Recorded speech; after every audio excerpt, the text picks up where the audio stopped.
Very good morning dear students. आज अपन बात कर रहे हैं स्ट्रक्चर ऑफ एटम पे। I am your chemistry faculty. So आपको केमिस्ट्री पढ़ने से पहले इस टॉपिक के बारे में नॉलेज लेना बहुत ज़्यादा इंपॉर्टेंट है और बहुत ही ज़्यादा इजी चैप्टर है।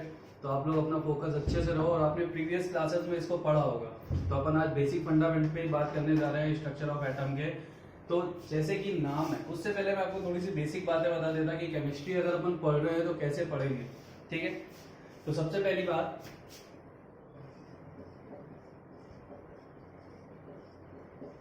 केमिस्ट्री।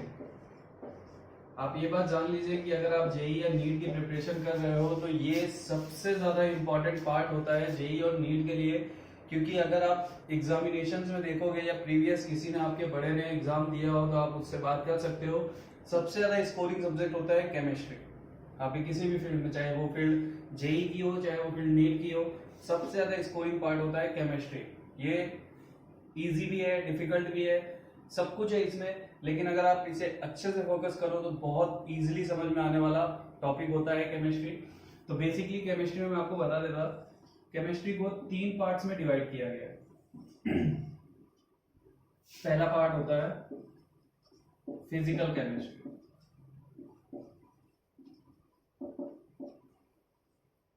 जो सेकंड पार्ट होता है वो आपका होता है इनऑर्गेनिक केमिस्ट्री,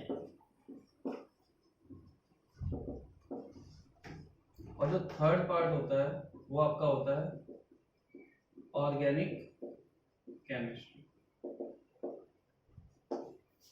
तो केमिस्ट्री को बेसिकली इन 3 पार्ट्स में डिवाइड किया जाता है, फिजिकल केमिस्ट्री, इनऑर्गेनिक केमिस्ट्री और ऑर्गेनिक केमिस्ट्री।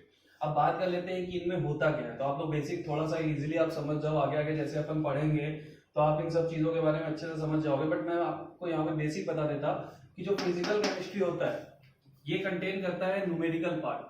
यानी फिजिकल केमिस्ट्री में अपन मोस्टली न्यूमेरिकल से डील करते हैं। इसके जितने भी चैप्टर्स होते हैं उनमें न्यूमेरिक पार्ट ज्यादा होता है, अपन न्यूमेरिकल्स कर रहे होते हैं और ये केमिस्ट्री का एक इंपॉर्टेंट पार्ट होता है। यानी कि बेसिकली इसके न्यूमेरिकल्स हर जगह यूज होते हैं। बट आपको ये इजी पार्ट भी बोल सकते हो आप इसे, या इंटरमीडिएट भी बोल सकते हो। मैथ्स के स्टूडेंट हो, जेई के स्टूडेंट हो, आपको मैथ पार्ट आपका बहुत अच्छा होगा। तो बेसिकली ये पूरा का पूरा मैथ पार्ट ही कंटेन करता है। इसमें अपन क्वेश्चन सॉल्व करते हैं। ठीक है, बात कर लेते हैं इनऑर्गेनिक केमिस्ट्री की। आप सब 9th 10th पढ़ के आ रहे हो। आप लोगों ने देखा होगा कि एक क्लास आपकी होती थी जिसमें कोई फैकल्टी आता था, आपको नॉलेज देता था, लेकिन दूसरी क्लास आपकी प्रैक्टिकल्स होती थी। तो जो प्रैक्टिकल थ्योरी होती है, प्रैक्टिकल डाटा होता है, वो इनऑर्गेनिक केमिस्ट्री में अपन देखते हैं। इसमें कुछ चैप्टर्स ऐसे हैं जिसे आप पहले भी पढ़ चुके हो, like periodic table. Periodic table inorganic chemistry का पार्ट होता है। ठीक है, आप लोगों ने केमिकल बॉन्डिंग थोड़ी सी पढ़ी होगी कहीं ना कहीं, बॉन्ड्स वगैरह के बारे में, तो वो सब इसमें आता है। बात कर लेते हैं ऑर्गेनिक केमिस्ट्री की।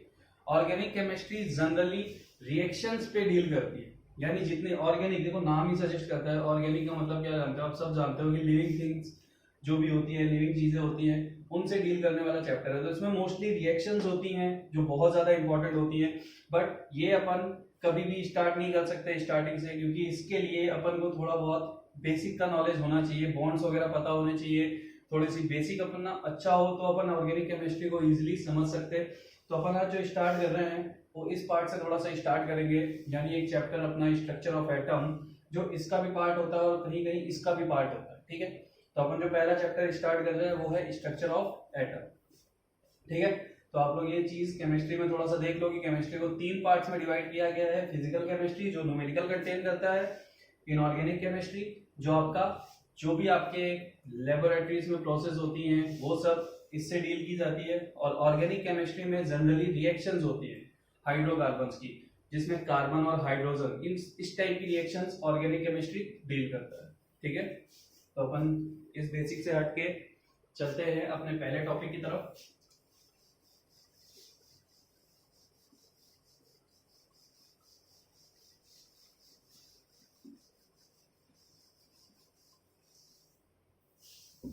मे बी आप में से कुछ लोग पहले मुझसे पढ़ चुके होंगे या फिर सभी नए होंगे, बट आप लोग अच्छे से फोकस करो। बहुत इजी पार्ट है केमिस्ट्री और बहुत ही इजीली समझ में आने वाला है। ठीक है, चलिए अपन बात कर रहे हैं इसकी पहला टॉपिक स्ट्रक्चर ऑफ एटम।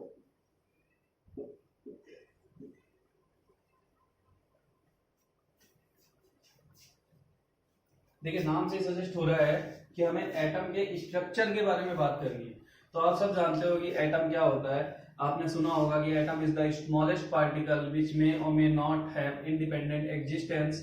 ठीक है, यानी एटम दुनिया का सबसे छोटा पार्टिकल होता है, ऐसा बोला जाता है।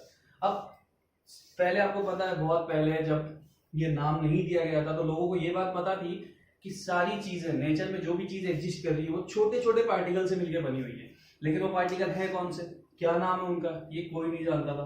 तो इसका जो सबसे पहला नाम, यानी जो एटम बोलने वाला पहला केमिस्ट था, उनका नाम था डाल्टन। यानी आप लोगों ने डाल्टन एटॉमिक थ्योरी आपके 9th में पढ़ा हुआ है। तो डाल्टन ने सबसे पहले इसको नाम दिया था एटम्स। ठीक है, डाल्टन, और डाल्टन के जितने भी पोस्टुलेट आपने पढ़े मैक्सिमम सब रिग्रेट कर दिए गए, सब गलत कर दिए गए, लेकिन ये वाला जो उसने नाम दिया था एटम, ये उसका आज भी जाना जा रहा है, क्योंकि सबको पता था कि छोटे छोटे पार्टिकल्स यूज होते हैं किसी भी चीज को फॉर्म करने के लिए, लेकिन वो छोटे पार्टिकल क्या होते हैं उसको डाल्टन ने डिफाइन किया था कि उसे अपन एटम बोलते हैं। तो अपन बात करने जा रहे हैं एटम की। अब देखिए पहले मैं आपको एटम को थोड़ा सा डिफाइन कर देता, हालांकि ये स्टार्टिंग का पार्ट नहीं है। एटम के ऊपर बहुत सारे एक्सपेरिमेंट किए गए, बहुत सारे लोगों ने अपने अपने लॉ दिए, लेकिन अभी यहाँ पे अपन बेसिक टर्म में देख लेते हैं कि एटम होता क्या है, उसमें क्या क्या चीजें होती हैं। ठीक है, देखिए सबसे इंपॉर्टेंट चीज जो बोली गई वो ये, एटम जो होता है वो स्फेरिकल। ठीक, अब एटम के बीच में आपको एक पॉजिटिव दिख रहा है, पॉजिटिव मैंने सेंटर में बनाया हुआ है। तो एटम में क्या होता है, ये जो सेंटर में पार्ट होता है जिसे मैंने पॉजिटिव दिखाया हुआ है, इसको अपन बोलते हैं न्यूक्लियस। क्या बोलते हैं, न्यूक्लियस। ठीक है, अभी मैंने आपको एक बात बोली थी कि atom is the smallest particle. ठीक, यानी कि दुनिया में सबसे छोटा पार्टिकल जो होता है वो एटम होता है। बट ये बात बिल्कुल गलत है, क्योंकि एटम में बहुत सारे सब एटॉमिक पार्टिकल्स होते हैं, लेकिन उनमें से जो कुछ फंडामेंटल पार्टिकल्स होते हैं उसको अपन यहां पढ़ते हैं। तो एटम के कुछ फंडामेंटल पार्टिकल्स हैं, उन फंडामेंटल पार्टिकल्स को क्या बोला जाता है, उनको बोला जाता है इलेक्ट्रॉन, प्रोटॉन एंड न्यूट्रॉन। यानी जो फंडामेंटल पार्टिकल एटम के अंदर होते हैं, अब एटम के अंदर है इसका मतलब एटम से भी छोटे। ठीक है, तो एटम को दुनिया का सबसे छोटा पार्टिकल कहना गलत है। एटम के ये तीन फंडामेंटल जो पार्टिकल है, ई माइनस मतलब इलेक्ट्रॉन, पी प्लस मतलब प्रोटॉन, एन नॉट इसका मतलब न्यूट्रॉन। अब ये जो ऊपर माइनस प्लस है ये अभी अपन थोड़े आगे मैं आपको समझाता। देखिए मैंने क्या बोला, ये एटम है, एटम में सेंटर पे एक हैवी पॉजिटिव चार्ज है जिसको मैंने दिखाया है, उसको मैंने क्या बोला है, न्यूक्लियस। अब मैंने बोला कि एटम की तीन फंडामेंटल पार्टिकल्स है, तो ये है तो एटम के अंदर। अब ये कहां पे, तो बेटा जो न्यूक्लियस होता है ना, ये न्यूक्लियस तो कंटेन करता है प्रोटॉन एंड न्यूट्रॉन। इस न्यूक्लियस के अंदर ये दो फंडामेंटल पार्टिकल्स होते हैं, कौन कौन से, प्रोटॉन एंड न्यूट्रॉन। ठीक है, अब थर्ड फंडामेंटल पार्टिकल बचता है अपना इलेक्ट्रॉन। तो इलेक्ट्रॉन जो होता है, अब मैं आपको बताता हूं, ये जो न्यूक्लियस है इसके चारों तरफ बेटा एक सर्कुलर पाथ होता है। ठीक है, इसके चारों तरफ ऐसे सर्कुलर पाथ होता है जिसे अपन शेल बोलते हैं। तो बोहर करके एक साइंटिस्ट है जिन्होंने इसको डिफाइन किया था कि न्यूक्लियस के चारों तरफ एक सर्कुलर पाथ होता है, उसमें इलेक्ट्रॉन्स रिवॉल्व करते हैं। तो इलेक्ट्रॉन जो होते हैं वो इन सर्कुलर पाथ्स में होते हैं। ठीक है, तो ये अभी आगे जैसे जैसे अपन इसके मॉडल्स पढ़ेंगे एटम्स के, तब मैं आपको बोहर्स का मॉडल समझाऊंगा। तो बोहर्स के मॉडल से एक चीजें पता चलेगी कि एटम, यानी एटम को एक्चुअल में डिफाइन करने वाला बोहर था, उसने एग्जैक्ट पोजीशंस बताई थी कि कहाँ प्रोटॉन होता है, कहाँ न्यूट्रॉन होता है और कहाँ इलेक्ट्रॉन होता है। ठीक, तो बेसिक टर्म में एक एटम है, स्फेरिकल होता है, सेंटर पे न्यूक्लियस होता है, न्यूक्लियस में प्रोटॉन एंड न्यूट्रॉन होता है, जिसको अपन कंबाइनली बोलते हैं न्यूक्लियॉन्स। ठीक है, यानी न्यूक्लियस के अंदर जो प्रोटॉन और न्यूट्रॉन है इसको कंबाइनली अपन बोलते हैं न्यूक्लियॉन्स। अब इस न्यूक्लियस के चारों तरफ एक सर्कुलर पाथ होता है जिसे अपन नाम दे रहे हैं शेल, और उस शेल में इलेक्ट्रॉन होता है। अगर आपसे कोई क्वेश्चन करे कि एटम में इलेक्ट्रॉन की पोजीशन क्या है, तो आप क्या बोलोगे, न्यूक्लियस के चारों तरफ एक सर्कुलर पाथ होता है, उस सर्कुलर पाथ में इलेक्ट्रॉन्स रिवॉल्व करते हैं, ठीक है। अगर आपसे कोई बोले प्रोटॉन और न्यूट्रॉन एटम में कहाँ एग्जिस्ट करते हैं, तो आप क्या बोलोगे कि प्रोटॉन और न्यूट्रॉन एटम के न्यूक्लियस में एग्जिस्ट करते हैं, जिसे कंबाइनली न्यूक्लियॉन्स कहा जाता है, ठीक। तो ये था थोड़ा सा एटम का बेसिक कि एटम क्या होता है। Atom is the smallest particle which may or may not have independent existence, ठीक। फिर एटम के तीन फंडामेंटल पार्टिकल्स होते हैं, electron, proton and neutron. Atom में इलेक्ट्रॉन कहाँ होता है, न्यूक्लियस के चारों तरफ एक सर्कुलर पाथ होता है, उसमें रिवॉल्व करता है। प्रोटॉन एंड न्यूट्रॉन कहाँ रहते हैं, वो एटम के सेंटर पे जो न्यूक्लियस होता है उसमें एग्जिस्ट करते हैं, जिसे कंबाइनली न्यूक्लियॉन्स बोला जाता है। तो एक बार फिर से बना लो कॉपी में, फिर मैं आपको इलेक्ट्रॉन, प्रोटॉन, न्यूट्रॉन इसके बारे में बताता, इसके माइनस, प्लस और जीरो का मतलब बताता क्या होता है। अब एक बार बना लो इसे।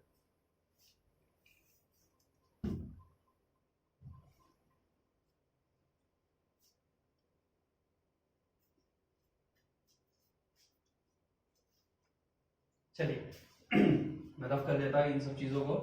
तो जो बेसिक बातें मैंने आपको बताई है कि केमिस्ट्री किसमें किसमें डिवाइड होता है, तो ये सारी चीजें आप लोग थोड़ा सा ध्यान से देखना, क्योंकि आगे आगे जैसे आप पढ़ोगे, जैसे जैसे आप टॉपिक्स खत्म करते जाओगे, आप हर पार्ट पे बात करोगे, आप फिजिकल पे भी बात करोगे, इनऑर्गेनिक पे भी बात करोगे और ऑर्गेनिक पे भी बात करोगे।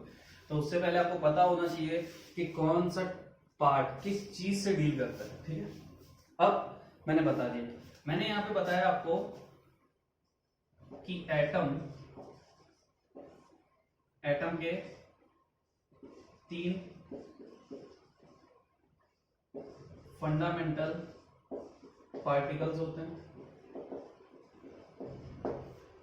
कौन कौन से, पहला इलेक्ट्रॉन, अपन एक काम करते पूरा लिख लेते हैं।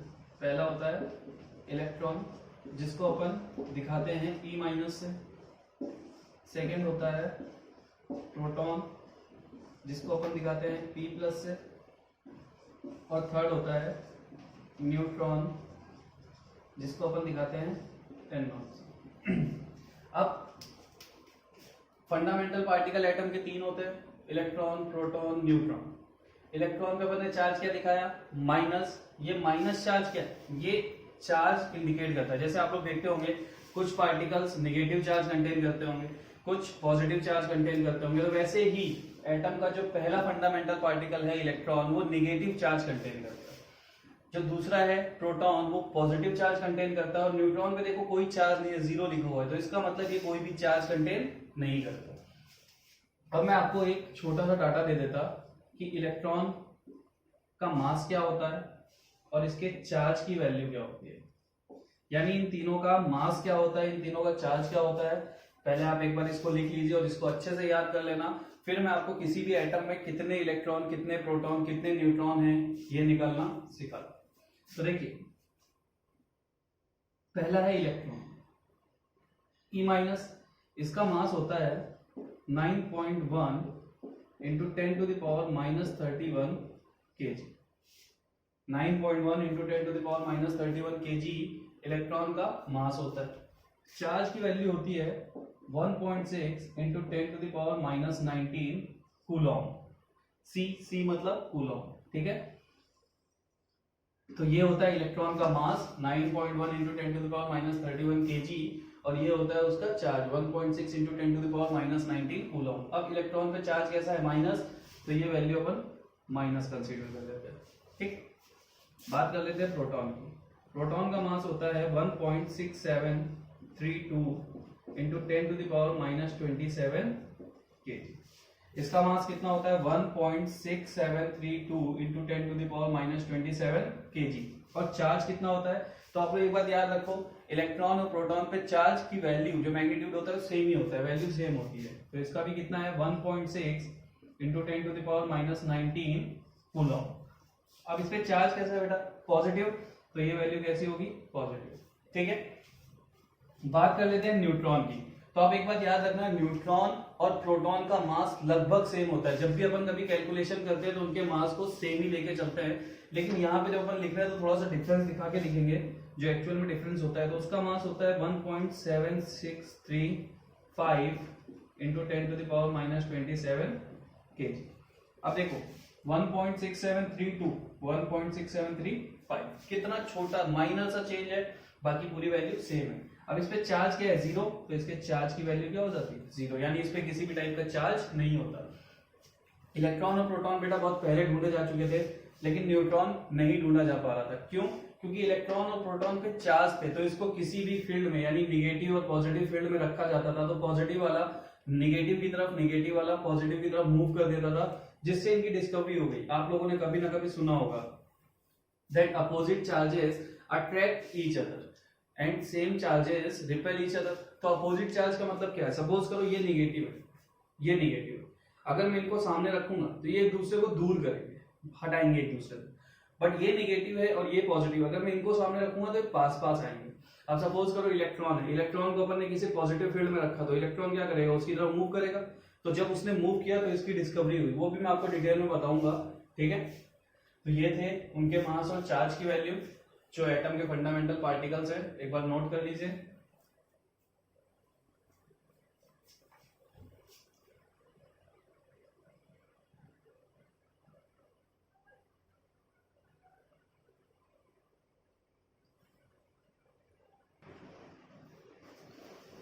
चलिए, तो आप लोगों ने नोट कर लिया होगा, इसको हटा देते इसे।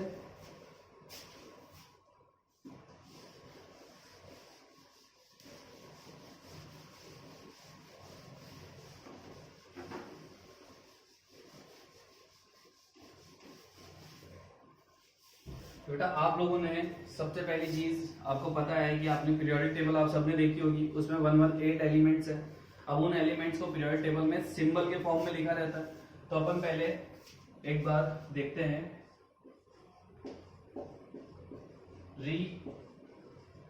रिप्रेजेंटेशन ऑफ एन एटम, यानी किसी भी एटम को रिप्रेजेंट कैसे किया जाता है, ठीक है। तो देखिए, एक एटम को रिप्रेजेंट किया जाता है ZXA, ठीक है। तो ये ZXA क्या है, ये मैं आपको बताता हूं। देखिए, इसमें तीन टाइप के सिंबल मैंने लिए हैं, एक है Z, बीच में है X और ऊपर है A। अब देखो, कोई भी एलिमेंट होता है, कोई भी एटम होता है, उसको इसी टाइप से रिप्रेजेंट किया जाता है। ये जो नीचे Z लिखा हुआ है बेटा, इसका मतलब होता है, ये इंडिकेट करता है उसका एटॉमिक नंबर। और आप सब जानते होंगे एटॉमिक नंबर, एटॉमिक मास आप सबने पहले सुने होंगे। जो A होता है वो रिप्रेजेंट करता है उसका एटॉमिक मास, ठीक है। तो Z जो नीचे लिखा रहता है वो डिफाइन करता है एटॉमिक नंबर, और जो ऊपर लिखा रहता है वो डिफाइन करता है एटॉमिक मास। ये जो बीच में होता है ये होता है सिंबल ऑफ एलिमेंट, यानी ये उस एलिमेंट का सिंबल होता है जिसे अपन रिप्रेजेंट करना चाह रहे हैं। जैसे फॉर एग्जांपल मैंने ले लिया ऑक्सीजन, तो ऑक्सीजन को मैं रिप्रेजेंट करूंगा तो मैं उसका सिंबल बीच में डाल दूंगा O, ठीक है। उसके बाद उसका एटॉमिक नंबर होता है 8। ऑक्सीजन का एटॉमिक नंबर कितना होता है 8, ठीक है। उसका एटॉमिक मास होता है 16, तो मैं उसको ऐसे रिप्रेजेंट करूंगा। एटॉमिक नंबर को मैं नीचे लिखूंगा, एटॉमिक मास को उसके ऊपर लिखूंगा और बीच में सिंबल लिखूंगा, ठीक है। यानी इस टाइप से अपन ऑक्सीजन का रिप्रेजेंटेशन करेंगे। सपोज करो एक एलिमेंट है अपना सोडियम, अपन को सोडियम को रिप्रेजेंट करना है। आपने इसको लिख लिया होगा, मैं इसको हटा देता। अपन को रिप्रेजेंट करना है सोडियम को, सोडियम का सिंबल होता है Na, ठीक। अब Na नीचे क्या लिखना अपन को, एटॉमिक नंबर लिख दिया मैंने, उसका एटॉमिक नंबर 11 होता है, और ऊपर क्या लिखेंगे, एटॉमिक मास। तो किसी भी एलिमेंट को अपन ऐसे रिप्रेजेंट करते हैं 11 Na23। 11 ये जो नीचे लिखा है ये क्या होता है, फिर से बता देता, ये होता है एटॉमिक नंबर जिसे अपन इंडिकेट करते हैं Z से। ऊपर जो लिखा रहता है वो होता है एटॉमिक मास जिसे अपन इंडिकेट करते हैं A से, ठीक है। तो ये किसी भी एलिमेंट का रिप्रेजेंटेशन है। चलो एक और बता देता, सपोज करो मुझे एलिमेंट रिप्रेजेंट करना है क्लोरीन, आप सबने सुना होगा क्लोरीन, Cl उसका सिंबल। अब बेटा ये आपको 1 से 30 तक तो मिनिमम आपको एलिमेंट्स के एटॉमिक नंबर, एटॉमिक मास याद होने चाहिए अगर आप केमिस्ट्री अच्छे लेवल पे पढ़ना चाहते हो तो जो भी आज ये लेक्चर देख रहे हैं अगर उन्हें लगता है कि इंपॉर्टेंट है तो आज वो किसी भी कंडीशन में 1 से लेकर 30 तक के सिंबल, उनके एटॉमिक नंबर और एटॉमिक मास याद कर लो, ठीक है। क्लोरीन का एटॉमिक नंबर होता है 17, मैंने लिख दिया नीचे। उसका मास होता है 35.5, मैंने लिख दिया ऊपर। तो ये हो गया क्लोरीन का रिप्रेजेंटेशन, ठीक है। तो ये है किसी भी एटम या एलिमेंट को रिप्रेजेंट करने का तरीका। तो आप लोग वीडियो पॉज करके नोट करते जाइए। अपन थोड़ा सा आगे चलते हैं कि किसी भी एलिमेंट में कैसे पता करें कितने इलेक्ट्रॉन हैं, कितने प्रोटॉन हैं और कितने न्यूट्रॉन हैं। जैसे मैंने अभी आपको रिप्रेजेंटेशन सिखाया, मैंने बताया कि एटम का रिप्रेजेंटेशन कैसे करते हैं। फिर मैंने आपको थोड़ी देर पहले बोला था कि एटम के अंदर इलेक्ट्रॉन, प्रोटॉन, न्यूट्रॉन करके 3 फंडामेंटल पार्टिकल होते हैं एटम के। अब बेटा उससे कैसे अपन काउंट करें, कैसे अपन को पता चले कि किसी एटम में कितने इलेक्ट्रॉन्स है, कितने प्रोटॉन्स है और कितने न्यूट्रॉन्स है, तो वो मैं आपको बताता हूँ कैलकुलेट करना कैसे कैलकुलेट किया जाता है।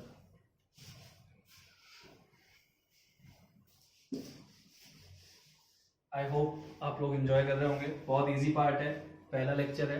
जैसे जैसे इसमें आगे जाएंगे बहुत ही ज्यादा इंटरेस्टिंग चैप्टर है ये और बहुत अच्छा, बहुत मजा आता है इसे पढ़ने में क्योंकि उसमें बहुत सारी बातें हैं जानने के लिए।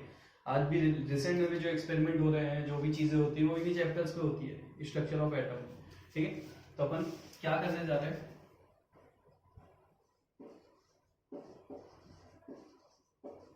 कैलकुलेशन ऑफ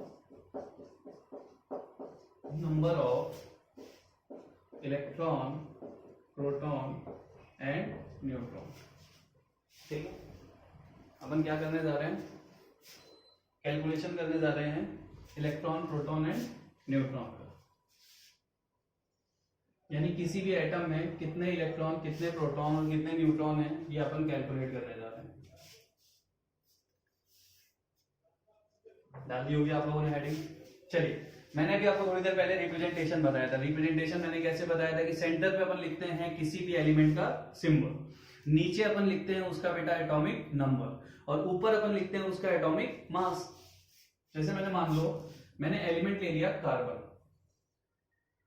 6, 12, तो ये जो लिखा है ये क्या है, एटॉमिक नंबर, ये क्या है सिंबल और ये क्या है उसका एटॉमिक मास, ठीक है। अब मुझे इसमें फाइंड करना है number of electron, proton and neutron.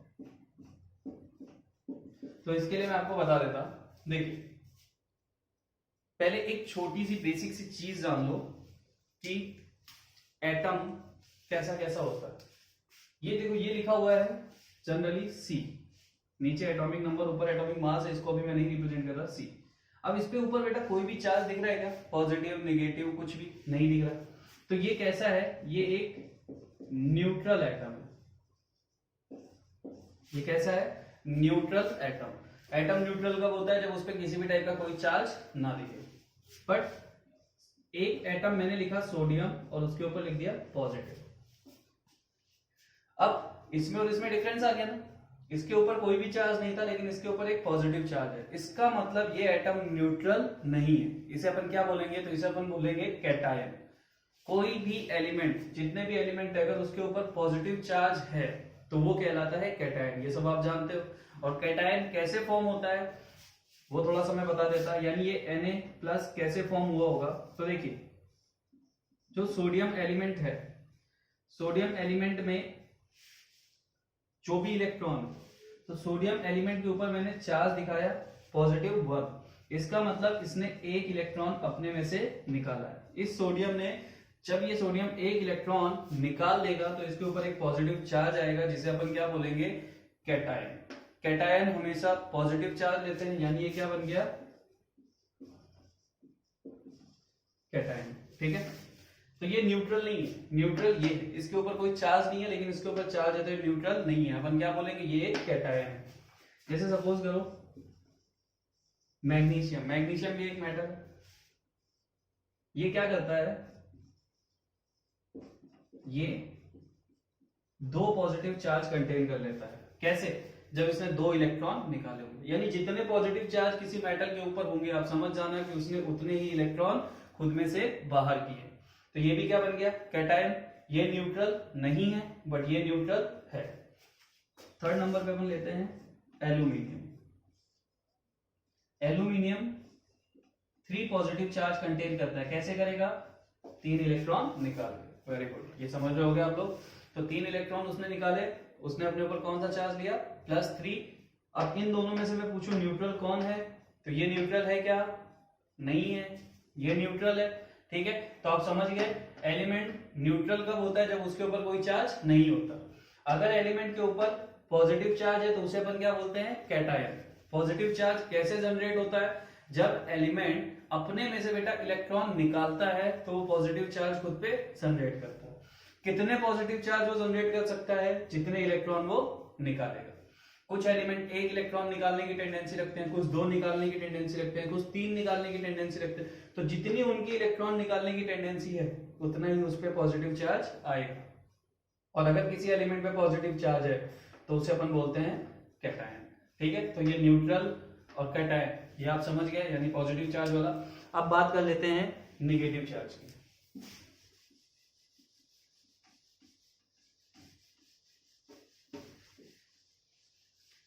तो आप लोगों ने यहां से देखा कि न्यूट्रल का मतलब क्या होता है। न्यूट्रल पे ना तो पॉजिटिव चार्ज होता है ना निगेटिव चार्ज होता है। यानी जैसे भी अब मैंने आपको दिखाया न्यूट्रॉन, न्यूट्रॉन पे चार्ज 0 दिखा रहे हैं, इसका मतलब न्यूट्रल है, ना तो इसमें पॉजिटिव चार्ज है ना निगेटिव चार्ज है। अब बात कर लेते हैं तो पॉजिटिव चार्ज वाला कैटायन। अब जैसे मान लो मैंने लिया ऑक्सीजन, तो ये ऑक्सीजन कैसा है, इस पे कोई चार्ज है नहीं है, तो पॉजिटिव निगेटिव कुछ भी नहीं दिखा रहा, तो इसका मतलब ये कैसा है, न्यूट्रल। लेकिन अगर ऑक्सीजन में 2 इलेक्ट्रॉन ऐड किया जाए तो ये बन जाता है O-। ठीक है, अब देखो मैंने क्या बताया कि मेटल जिसमें से इलेक्ट्रॉन निकाला जाता है वो पॉजिटिव चार्ज ले लेता है, लेकिन जिसमें इलेक्ट्रॉन डाला जाता है या जो इलेक्ट्रॉन लेता है, ठीक है, वो कैसा चार्ज कंटेन करता है, नेगेटिव। जो इलेक्ट्रॉन देता है वो कैसा चार्ज कंटेन करता है, पॉजिटिव। अगर किसी ने अपने ऊपर पॉजिटिव चार्ज लिया है तो वो क्या कहलाता है, कैटायन। और अगर किसी ने अपने ऊपर नेगेटिव चार्ज लिया है तो वो क्या कहलाता है,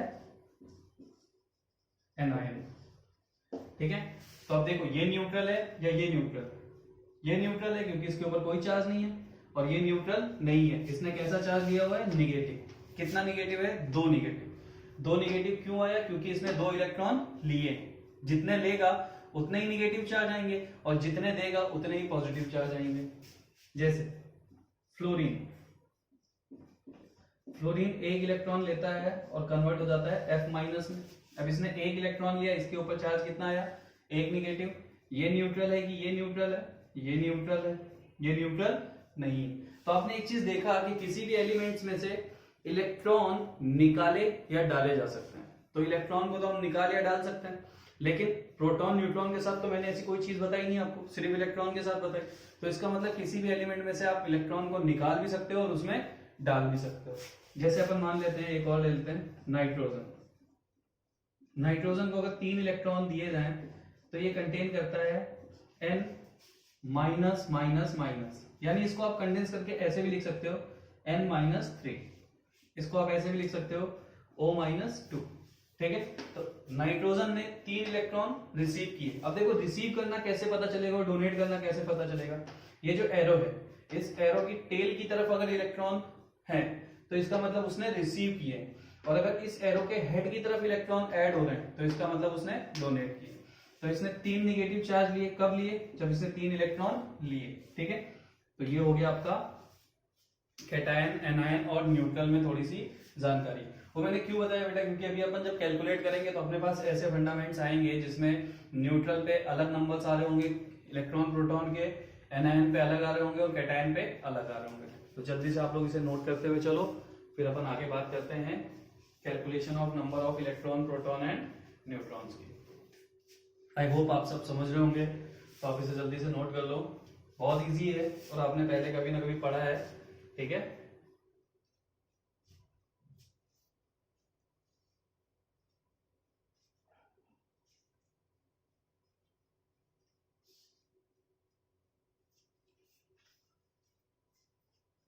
बस आप लोग एंजॉय करते रहो इन चीजों को। चलिए अपन अब हटा देते हैं इसे।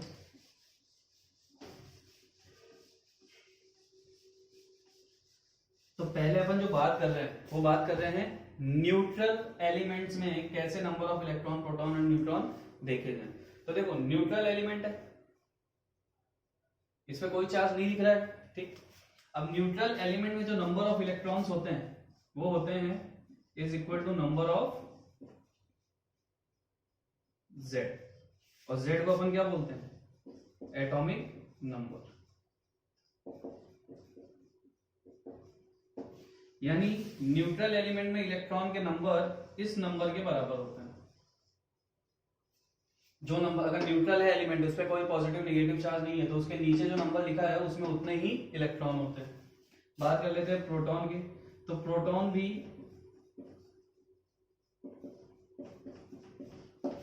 Is equal to atomic number, यानी कि Z। तो आपने एक चीज यहाँ पे देखी, मैंने दोनों में एटॉमिक नंबर लिखा है, लेकिन मैंने एक चीज बोली है न्यूट्रल। न्यूट्रल मतलब ना तो वो इलेक्ट्रॉन ले रहा है ना ही वो इलेक्ट्रॉन दे रहा है, उसके पास जितने हैं उतने ही है। तो न्यूट्रल में इलेक्ट्रॉन और प्रोटॉन के नंबर कितने हो जाते हैं, 6। यानी कि कार्बन की बात कर रहे हैं तो जो नंबर नीचे लिखा हुआ है एटॉमिक नंबर जो भी होगा एक न्यूट्रल एलिमेंट के लिए, उसका एटॉमिक नंबर जो भी है उसमें उतने ही इलेक्ट्रॉन है और उतने ही प्रोटॉन है, ठीक है। तो दोनों किसके इक्वल हो जाते हैं, एटॉमिक नंबर के। अब जो नंबर ऑफ न्यूट्रॉन्स आते हैं, नंबर ऑफ न्यूट्रॉन्स के लिए हमेशा एक फॉर्मूला अपन यूज करते हैं, A minus Z. A minus Z. A is atomic mass यानी ये ऊपर लिखी value, Z is atomic number यानी नीचे लिखी हुई वैल्यू। अब आप लोगों को मैंने एक चीज बताई कि बेटा किसी भी एटम या एलिमेंट में से अपन इलेक्ट्रॉन को निकाल सकते हैं, लेकिन इलेक्ट्रॉन और प्रोटॉन की वैल्यू इस एटॉमिक नंबर के इक्वल ही है। तो एक्चुअल में जो एटॉमिक नंबर होता है वो इंडिकेट करता है नंबर ऑफ प्रोटॉन्स को, क्योंकि किसी भी एलिमेंट में से हम प्रोटॉन को बाहर नहीं निकाल सकते, न्यूट्रॉन को बाहर नहीं निकाल सकते। निकलता कौन है, सिर्फ इलेक्ट्रॉन। तो इसके नंबर चेंज होते रहते हैं। जैसे अगर मान लो चार्जेस है, अब कार्बन है न्यूट्रल है, इस पे कोई भी इफेक्ट नहीं पड़ रहा, इस पे चार्ज होता तो नंबर ऑफ इलेक्ट्रॉन इसके चेंज हो जाते हैं, लेकिन प्रोटॉन और न्यूट्रॉन के नंबर कभी भी चेंज नहीं होते। तो तीनों फॉर्मूला लिखो।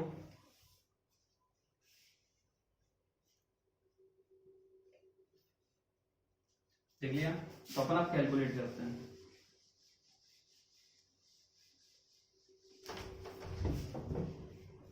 सिंपल सी बात है, ये अपना एलिमेंट था कार्बन, इसका एटॉमिक नंबर है 6 और एटॉमिक मास है 12, ठीक है। अब इसमें क्या देख रहे हैं, सबसे पहले नंबर ऑफ इलेक्ट्रॉन। तो नंबर ऑफ इलेक्ट्रॉन मैंने क्या बोला, number of electron is equal to atomic number. कब, जब एलिमेंट कैसा होगा, न्यूट्रल होगा। तो इसमें नंबर ऑफ इलेक्ट्रॉन्स अगर आपसे पूछे तो आप आंसर क्या लिखोगे, 6। क्यों, क्योंकि इसके ऊपर कोई भी चार्ज नहीं है, न्यूट्रल। वापस से number of proton, number of proton is also equal to atomic number, तो इसका नंबर भी कितना आ जाएगा, 6। अब बात करते हैं नंबर ऑफ न्यूट्रॉन्स की। तो मैंने फॉर्मूला आपको क्या बताया, number of neutrons is equal to A minus Z. A क्या होता है, एटॉमिक मास, Z क्या होता है, एटॉमिक नंबर। तो एटॉमिक मास जो ऊपर लिखा रहता है अपन उसे एटॉमिक मास बोलते हैं, जो नीचे लिखा रहता है उसे एटॉमिक नंबर। तो एटॉमिक मास की वैल्यू कितनी है, 12 minus 6 which is equal to 6। अब इसमें अगर तुमसे कोई पूछे कि 6C12 में कितने इलेक्ट्रॉन, कितने प्रोटॉन, कितने न्यूट्रॉन है, तो आप क्या बोलोगे, 6 इलेक्ट्रॉन, 6 प्रोटॉन एंड 6 न्यूट्रॉन। समझ में आया। अपन एक एग्जांपल और करते हैं,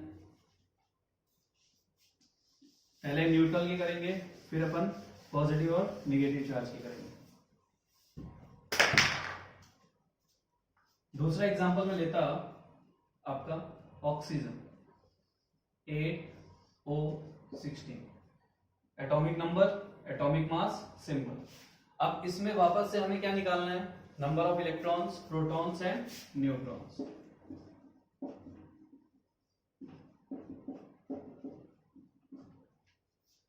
तो सबसे पहले ये चेक करेंगे इसके ऊपर कोई पॉजिटिव नेगेटिव चार्ज है, नहीं है, तो इसका मतलब इसमें नंबर ऑफ इलेक्ट्रॉन किसके इक्वल होंगे, जो इसका एटॉमिक नंबर होगा। तो नीचे नंबर क्या है, 8, इसका मतलब इसमें इलेक्ट्रॉन कितने हैं, 8 इलेक्ट्रॉन।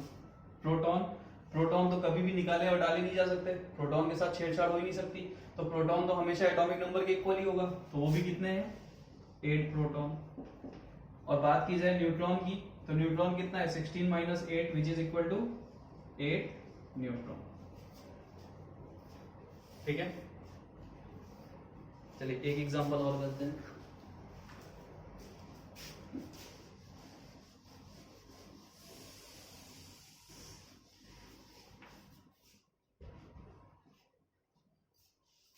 अपन ले रहे हैं फ्लोरीन 9F90।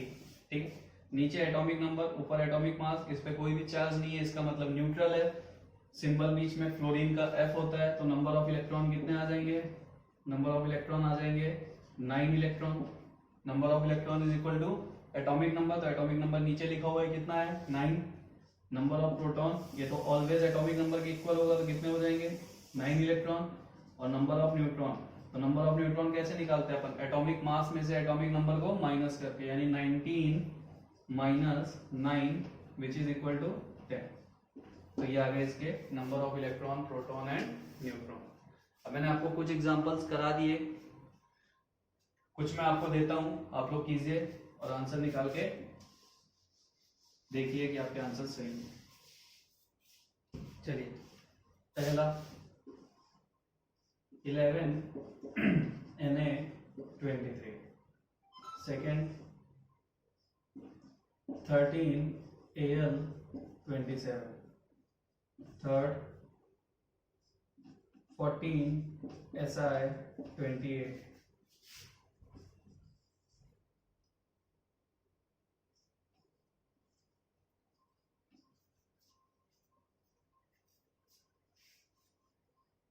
इन चारों में आप number of electron, proton and neutrons निकालो। जल्दी से वीडियो पॉज करके फिर मैं आपको आंसर देता हूं।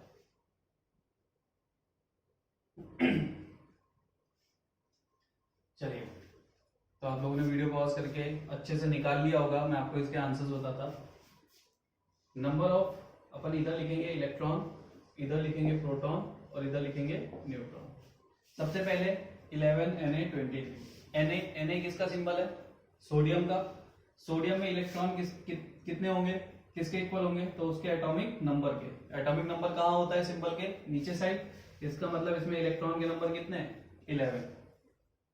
प्रोटॉन, प्रोटॉन तो हमेशा नीचे वाले नंबर के इक्वल ही होता है, जिसे अपन एटॉमिक नंबर बोलते हैं, तो इसमें प्रोटॉन भी कितने हैं? 11।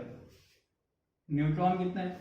तो न्यूट्रॉन हो जाएंगे 23 माइनस 11, तो इसका मतलब नंबर कितना आ जाएगा? 12।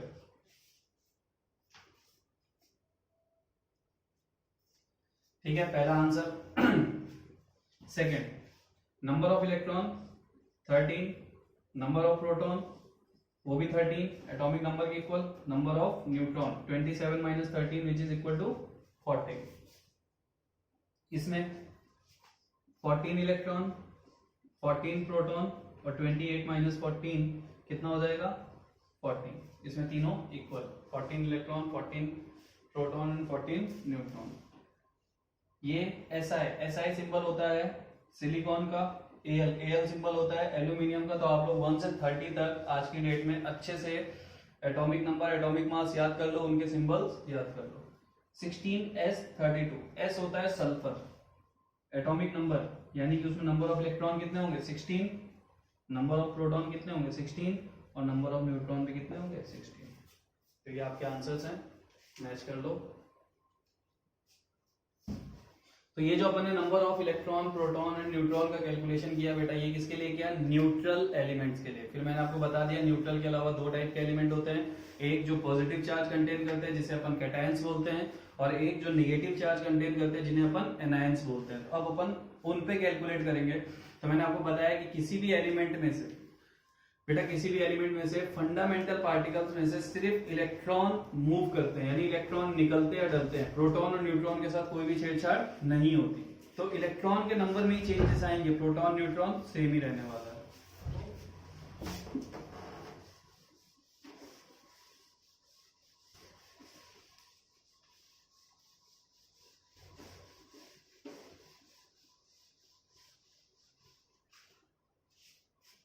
चलिए, अब अपन करने जा रहे हैं कौन से एलिमेंट्स, यानी अब अपन ने पहले तो एलिमेंट्स देखे थे, अब हम number of electron, proton and neutron निकाल रहे हैं कैटायंस और एनायंस में, यानी वो एलिमेंट्स जिनके ऊपर पॉजिटिव चार्ज या नेगेटिव चार्ज इंडिकेटेड होगा। तो पहला एग्जांपल अपन लेते हैं सोडियम का 11Na23 विद 1 पॉजिटिव चार्ज। अब देखिए, अभी मैं यहाँ पे इसको रिप्रेजेंट कर रहा हूँ पहले एग्जांपल में, इसके बाद में मास और एटॉमिक नंबर नहीं रिप्रेजेंट करूंगा, सिर्फ चार्ज रिप्रेजेंट करूंगा, ठीक है। 11Na23 और उसके साथ क्या है, एक पॉजिटिव चार्ज। अब ये पॉजिटिव चार्ज कैसे आया होगा, जब सोडियम में से एक इलेक्ट्रॉन निकला होगा, यानी अब इसके जितने पॉजिटिव चार्ज होंगे नंबर ऑफ इलेक्ट्रॉन उतने ही कम हो जाएंगे, ठीक है। तो ऐसे केस में जो पॉजिटिव चार्ज रखते हैं उसमें नंबर ऑफ इलेक्ट्रॉन अपन कैसे निकालते हैं, number of electron is equal to atomic number minus number of positive charge. 11Na23 proton और न्यूट्रॉन में मैंने बोला आपको कोई भी चेंज नहीं आएगा, तो फिर नंबर ऑफ इलेक्ट्रॉन कैसे निकलेंगे, atomic number minus number of positive charge. तो यहाँ पे पॉजिटिव चार्ज का नंबर कितना है 1, तो अपन निकालते हैं number of electron. Number of electron कितने हो जाएंगे, atomic number 11 minus number of positive charge, कितने पॉजिटिव चार्ज है 1, तो 11 minus 1 is equal to 10 electron. Neutral जब अपन ने निकाला था तो वहां पे नंबर ऑफ इलेक्ट्रॉन 11 थे, लेकिन जैसे ही इसके ऊपर पॉजिटिव चार्ज आया इसमें इलेक्ट्रॉन का नंबर कम हो गया। तो इलेक्ट्रॉन का नंबर जो कम हुआ है, प्रोटॉन कितने आए, प्रोटॉन आए 11 ही, क्योंकि प्रोटॉन तो नहीं निकले ना, निकला सिर्फ इलेक्ट्रॉन है। तो देखिए नेगेटिव चार्ज इसके पास कितना है 10, पॉजिटिव चार्ज कितना है 11, इसका मतलब दोनों में से कौन सा चार्ज ज्यादा है, पॉजिटिव। कितना ज्यादा है 1, तो वही पॉजिटिव चार्ज यहाँ पे इंडिकेट कर दिया गया।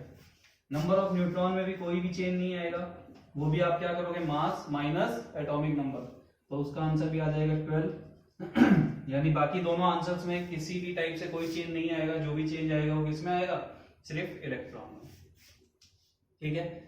ये था अपना पहला एग्जांपल जो पॉजिटिव चार्ज कंटेन कर रहा था। दूसरा अपन लेते हैं,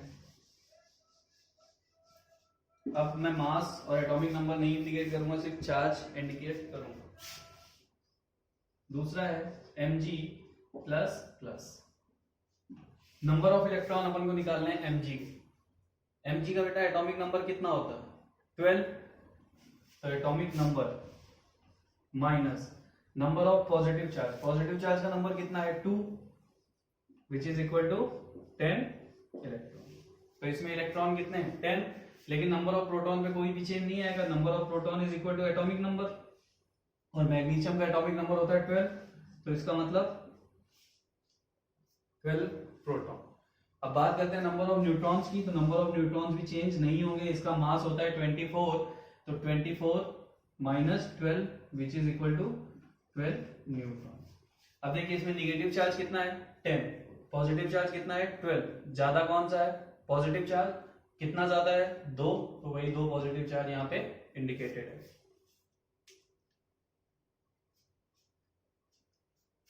चलिए एक और एग्जांपल लेते हैं अपन।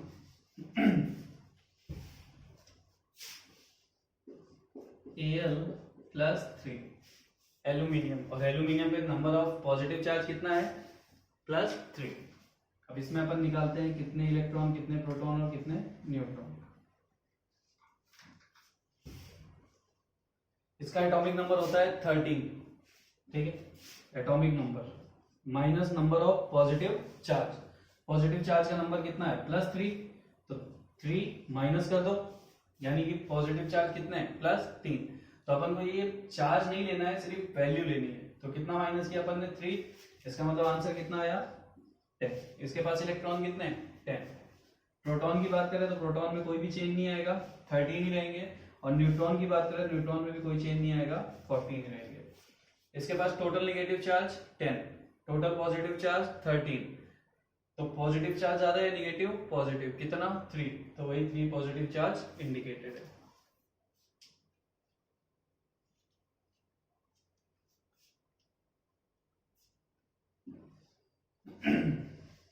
चलो तो मैं आपको एक दो एग्जांपल देता, निकाल के बताओ मुझे कितना आता है। आप लोग निकालिए और फिर आंसर्स अपन कंपेयर करेंगे। Ca++, इसका एटॉमिक नंबर Z होता है 20 और A की वैल्यू होती है 40, ठीक है। Si+4, सिलिकॉन, इसका Z एटॉमिक नंबर होता है 14, एटॉमिक मास होता है 28। इन दोनों का निकालिए।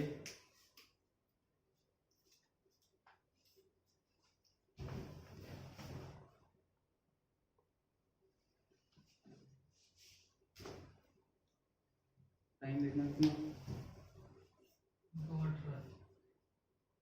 रिकॉर्डिंग का।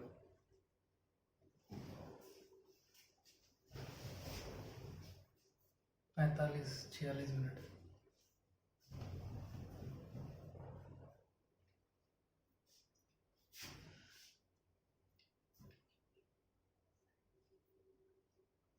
चलिए निकाल लिया होगा आप लोगों ने, मैं आंसर्स बता देता।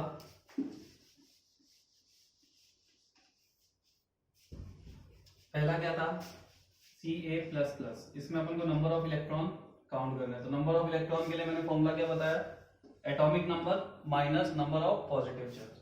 तो एटॉमिक नंबर कितना है 20, पॉजिटिव चार्ज कितने हैं 2, तो आंसर कितना आ गया होगा 18 इलेक्ट्रॉन। प्रोटॉन चेंज नहीं होंगे, प्रोटॉन एटॉमिक नंबर के इक्वल होंगे, तो प्रोटॉन कितने आए होंगे 20। और न्यूट्रॉन, न्यूट्रॉन के लिए फॉर्मूला क्या होता है atomic mass minus atomic number, तो न्यूट्रॉन की वैल्यू कितनी आ गई होगी 20।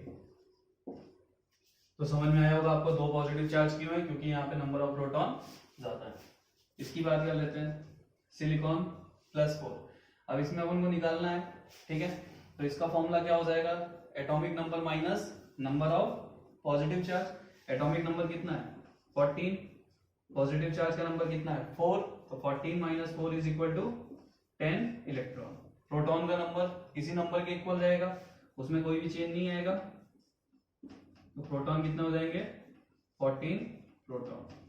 न्यूट्रॉन A-Z, तो न्यूट्रॉन का नंबर कितना आ जाएगा 14 न्यूट्रॉन, ठीक है बेटा। तो ये अपन ने न्यूट्रल और पॉजिटिव चार्ज वाले में number of electron proton neutron calculate करना देख लिया है। अब अपन जो देखेंगे वो देखेंगे जिनके ऊपर नेगेटिव चार्ज होता है। तो एक बार फिर से अपन थोड़ा सा रिवाइज कर लेते हैं। न्यूट्रल, न्यूट्रल का मतलब उस पर कोई पॉजिटिव कोई नेगेटिव चार्ज नहीं है। अगर किसी एलिमेंट पे पॉजिटिव चार्ज है तो वो पॉजिटिव चार्ज कैसे आया, जब उस एलिमेंट ने अपने में से इलेक्ट्रॉन डोनेट किए या निकाले। और अगर किसी एलिमेंट पे पॉजिटिव चार्ज इंडिकेटेड है तो उसे अपन क्या बोलते हैं, उसे अपन बोलते हैं कैटायन, ठीक है। फिर एक चीज थी नेगेटिव चार्ज। नेगेटिव चार्ज किसी एलिमेंट के ऊपर कैसे आता है, जब वो इलेक्ट्रॉन रिसीव करता है, ठीक है। अब किसी पे कितने पॉजिटिव और कितने नेगेटिव चार्ज आएंगे, तो जितने इलेक्ट्रॉन डोनेट किए जाएंगे उतने ही पॉजिटिव चार्ज जनरेट होंगे और जितने इलेक्ट्रॉन रिसीव किए जाएंगे उतने ही नेगेटिव चार्ज जनरेट होंगे। जिन पे नेगेटिव चार्ज होता है जिन एलिमेंट पे, उसे अपन क्या बोलते हैं, तो उसे अपन बोलते हैं एनायन, ठीक। तो अपन एनायन में कैलकुलेट करेंगे।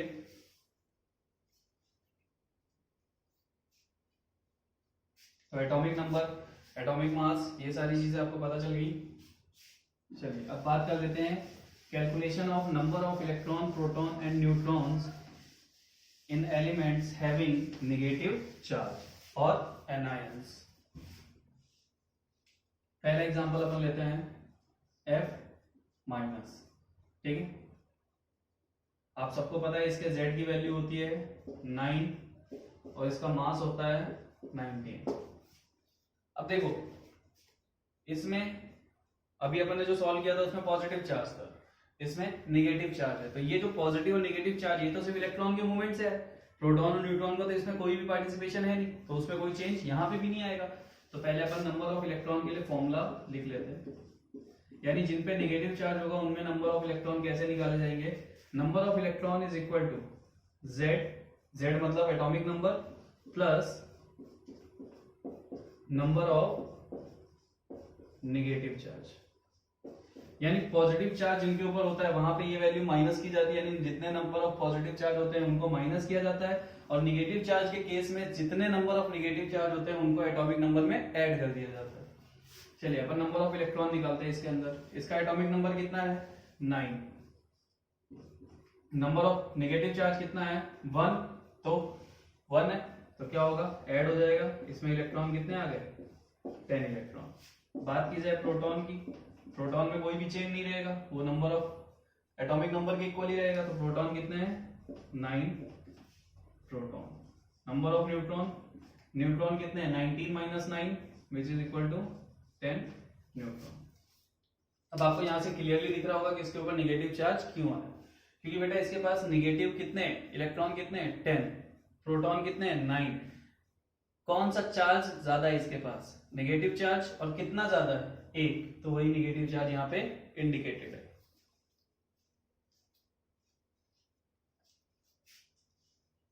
लिख लिया, चलिए अपन दूसरा लेते हैं।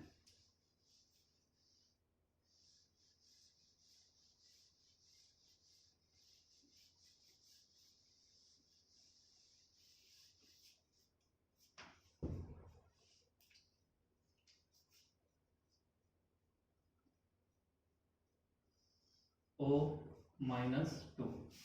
अब O-2 में अपन को number of electron, proton, neutron निकालना है। तो आप लोग इसे याद कर लो ताकि बार बार आपको ना तो इसे देखने की जरूरत पड़े, एटॉमिक नंबर और एटॉमिक मास को। आप लोग इसे आज की डेट में अच्छे से याद कर लेना। एटॉमिक नंबर होता है 8, एटॉमिक मास होता है 16। अपन बात कर रहे हैं ऑक्सीजन की, तो number of electrons, number of electron किसके इक्वल होते हैं, atomic number plus number of negative charge. तो एटॉमिक नंबर कितना है, 8, नेगेटिव चार्ज कितने हैं, 2, तो 8 plus 2 which is equal to 10। तो इसमें इलेक्ट्रॉन कितने हैं, 10। प्रोटॉन एंड न्यूट्रॉन में कोई भी चेंज नहीं आएगा, प्रोटॉन किसके इक्वल हो जाएंगे, एटॉमिक नंबर Z के। तो इसमें प्रोटॉन कितने हैं, 8, और न्यूट्रॉन कितने हैं, वो भी 8। तो ये Z सिंबल आप लोग समझ गए होंगे ना, Z जहां पे भी आएगा वो एटॉमिक नंबर को इंडिकेट करेगा, और A जहां पे भी होगा वो एटॉमिक मास को।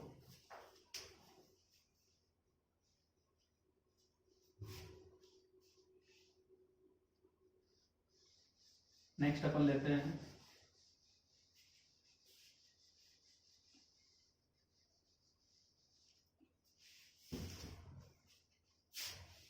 M-3 nitrogen.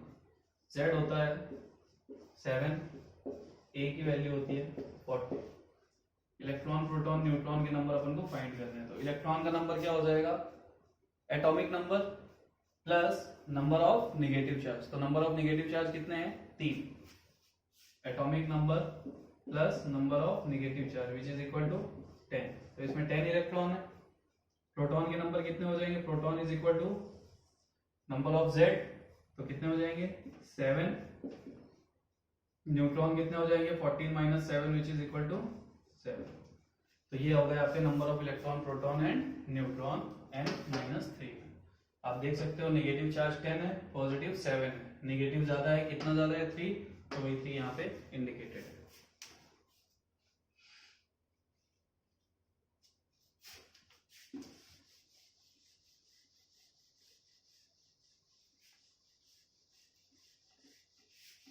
तो एग्जांपल आप लोग करके दीजिए। पहला C-4 और दूसरा S-2।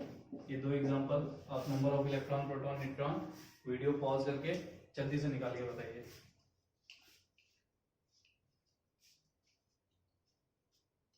चलिए आपने निकाल लिए होंगे। तो C-4 नंबर ऑफ इलेक्ट्रॉन्स अपन को निकालना है। तो नंबर ऑफ इलेक्ट्रॉन्स क्या हो जाएगा, इसका एटॉमिक नंबर Z होता है 6, A होता है 12, इसका होता है Z 16, A 32। तो number of electron is equal to atomic number plus number of negative charge. तो एटॉमिक नंबर है 6, नेगेटिव चार्ज का नंबर है 4, तो वैल्यू आ गई 10 इलेक्ट्रॉन। प्रोटॉन, न्यूट्रॉन में कोई भी चेंज नहीं आएगा, तो प्रोटॉन इसमें कितने होंगे, 6 प्रोटॉन, और न्यूट्रॉन इसमें कितने होंगे, 12 minus 6 which is equal to 6 neutron. सबका यही आंसर आ रहा होगा। इसमें निकाल लेते हैं, इसमें कितना आएगा, नंबर ऑफ इलेक्ट्रॉन आ जाएंगे, atomic number 16 plus number of negative charge जो कि कितना है 2, तो 16 प्लस 2 कितना आ जाएगा, 18 इलेक्ट्रॉन। प्रोटॉन कितने रहेंगे, एटॉमिक नंबर के इक्वल ही, तो प्रोटॉन कितने रहेंगे, 16 प्रोटॉन, और न्यूट्रॉन कितने हो जाएंगे, 16 न्यूट्रॉन।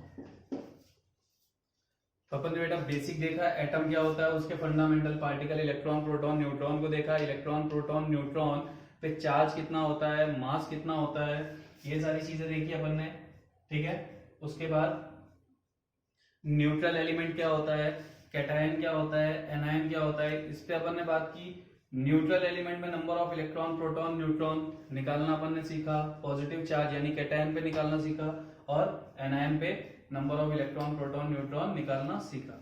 फिर हमें ये पता चला किसी पे निगेटिव चार्ज है तो वो कैसे आ रहा है, क्योंकि यहां से हमने काउंट किया number of negative charge, number of positive charge, क्या पाया, नंबर ऑफ निगेटिव चार्ज अगर ज्यादा है तो वो यहाँ इंडिकेट होगा, और जितना ज्यादा है उतना इंडिकेट होगा। जैसे 10 इलेक्ट्रॉन, निगेटिव चार्ज कितना है 10, 6 प्रोटॉन, पॉजिटिव चार्ज कितना है 6, ज्यादा कौन है निगेटिव, कितना ज्यादा है 4, तो यहाँ पे 4 माइनस इंडिकेटेड है।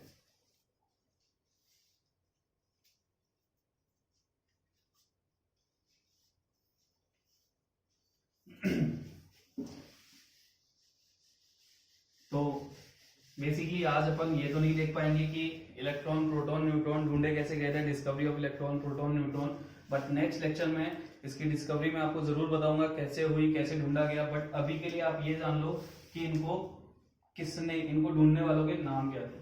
तो उसके लिए आप एक छोटा सा टर्म याद रखना, ईट पर नाचे, ठीक है। ईट पर नाचे आप याद रखो, ई फॉर इलेक्ट्रॉन। अगर आपसे कोई पूछे कि इलेक्ट्रॉन को ढूंढने वाले कौन थे, तो टी मतलब थॉमसन। अब देखिए एटम को तो सबसे पहले जिसने एटम का नाम लिया था उस केमिस्ट का नाम, उस साइंटिस्ट का नाम डाल्टन था, लेकिन पहले फंडामेंटल पार्टिकल को ढूंढने वाले का नाम था थॉमसन। तो इन्होंने पहला फंडामेंटल पार्टिकल ढूंढा था, इसलिए इनके नाम से इन्हें एक उपाधि दी गई जिसे अपन बोलते हैं सर जे थॉमसन। यानी इनके नाम के पहले सर लगाया गया, क्यों, क्योंकि इन्होंने एटम के सबसे पहले फंडामेंटल पार्टिकल को डिस्कवर करके हमारे सामने दिया था। तो अगर आपसे कोई पूछे इलेक्ट्रॉन को ढूंढने वाला कौन है, तो इलेक्ट्रॉन को ढूंढने वाला है सर जे थॉमसन। प्रोटॉन, पा फॉर प्रोटॉन, प्रोटॉन को ढूंढने वाले कौन थे, तो प्रोटॉन को ढूंढने वाले थे रदरफोर्ड।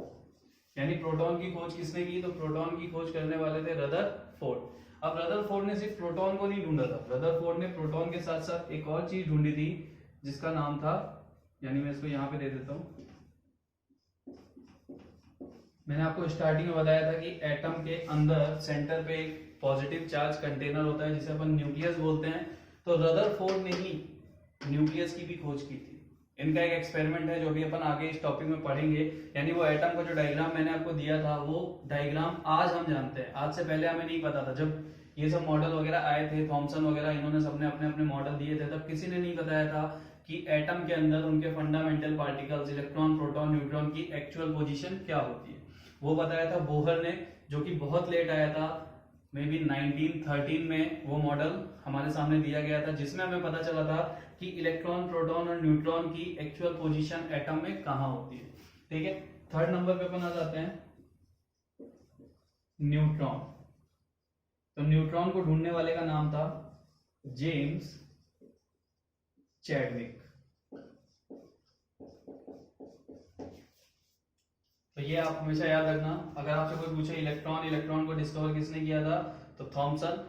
ये सबसे पहला फंडामेंटल पार्टिकल इन्होंने दिया था, दैट्स व्हाई इनके नाम क्या है, सर ऐड किया गया और इन्हें बोला जाता है sir J Thomson. Second proton की खोज किसने की, तो प्रोटॉन की खोज की है रदरफोर्ड ने, और रदरफोर्ड ने प्रोटॉन के साथ साथ एक और चीज हमारे सामने दी है जिसे हम बोलते हैं न्यूक्लियस।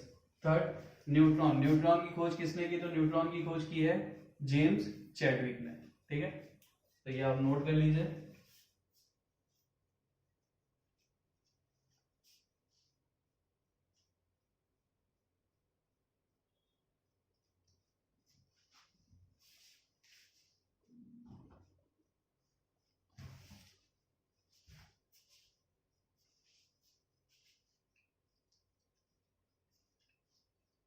तो आप सबने ये सारी चीजें नोट कर ली। तो बेटा ये आज था अपना पहला लेक्चर ठीक है। इसमें सारी चीजें जो भी मैंने आपको बताई इसे अच्छे से प्रैक्टिस कीजिएगा।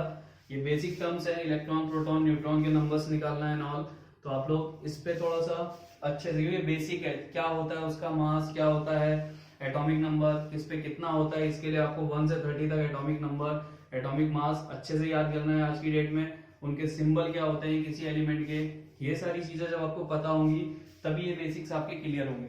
इलेक्ट्रॉन प्रोटॉन न्यूट्रॉन एटम के अंदर कहाँ होते हैं ये आपको पता होना चाहिए। कैटायन, एनायन, न्यूट्रल एलिमेंट क्या होता है, इलेक्ट्रॉन को किसने डिस्कवर किया था, प्रोटॉन को किसने डिस्कवर किया था, न्यूट्रॉन को किसने डिस्कवर किया था, ये उनके नाम हैं। तो ये सारे डाटा आज की डेट में जो आपको मिले हैं इन्हें अच्छे से आप लोग दिमाग में सेट कर लीजिए, क्योंकि ये बहुत ही ज्यादा इंपॉर्टेंट होते हैं और हर स्टूडेंट को केमिस्ट्री पढ़ते हुए कभी भी ये सारे डाटा याद होने चाहिए। यानी इनके लिए आपको बार बार बुक पलटने की जरूरत नहीं पड़नी चाहिए कि आप बार बार देख रहे हो मास की वैल्यू, चार्ज की वैल्यू, एटॉमिक नंबर ढूंढ रहे हो, एटॉमिक मास। तो आप लोग इन सब चीजों पर बेटा अच्छे से फोकस करो, ठीक है। तो ये अपना था आज का पहला लेक्चर, स्ट्रक्चर ऑफ एटम के कुछ बेसिक फंडामेंट पे। होप आप लोगों को अच्छे से समझ में आया होगा और सारी चीजें क्लियर हुई होंगी। अगर आपको कहीं पे भी कोई डाउट रहता है इस पूरे चीजों में, तो जहां पे भी ये वीडियो अपलोड किया जाएगा उसके नीचे आप कमेंट में मुझे डाउट्स पूछ सकते हो, ठीक है। तो थैंक यू।